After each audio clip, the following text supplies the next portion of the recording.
There's a woman by the name of Elizabeth O'Baggy who worked at the Institute for the Study of War. Now that institute might sound incredibly legitimate at first glance and at face value, but keep in mind it's actually a neoconservative policy group, so yeah, it's not really a legitimate group.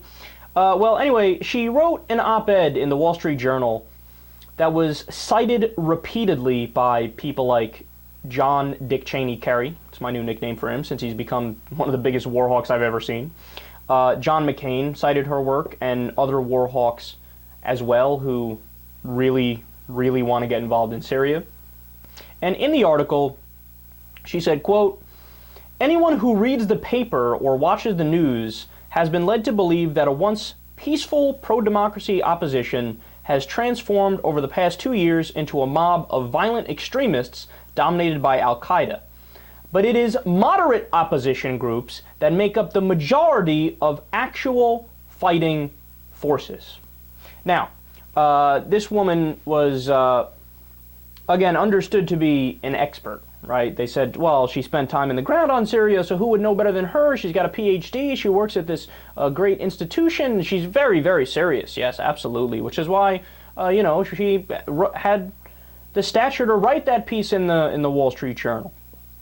Well, look, to people who follow the situation closely, like I've been doing, because it's basically my job, the article was a little fishy to say the least, because, I mean, investigative reporters on the ground, there was a piece in the Daily Beast about this, where they said, look, ISIS, which is an Al-Qaeda faction, they are the biggest or the second biggest rebel group.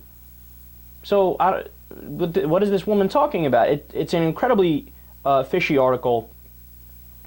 And like I said already, according to one NBC reporter, about 75% of the rebels are radical Islamists.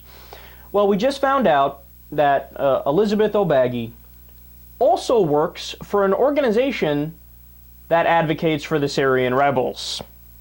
It's called the Syrian Emergency Task Force.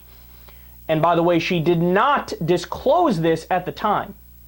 She didn't disclose this to her employer. She didn't disclose this in the article.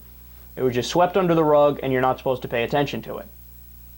Now, she's also 26 years old, which, let's be honest, is really young to be some sort of international foreign policy expert. And look, I'm not saying it can never happen. I'm just saying it's incredibly rare.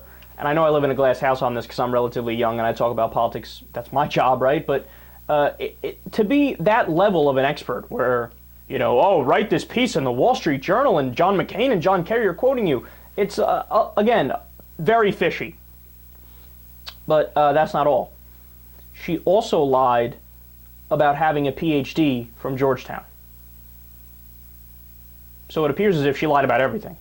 So what we have here is a doctor who's not a doctor pretending to be an expert on Syria when she's getting paid by a pro-rebel group. How can you be objective in that scenario? And then you have Secretary of State and one of the most powerful senators in the country quoting her. Look, this right here is how you do propaganda. And this is why one of the articles about this on CNN, a blog on this, brought up the fact that, have you ever seen the movie Wag the Dog? This is very similar to that.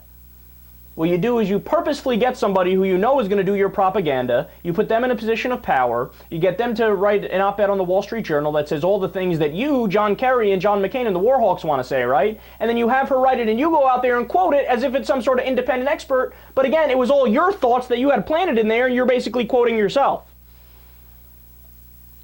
I mean, this is a lot like when Bush and Cheney leaked information about how Saddam Hussein had yellow cake and the aluminum tubes, which is supposed to be that you can make weapons of mass destruction with it.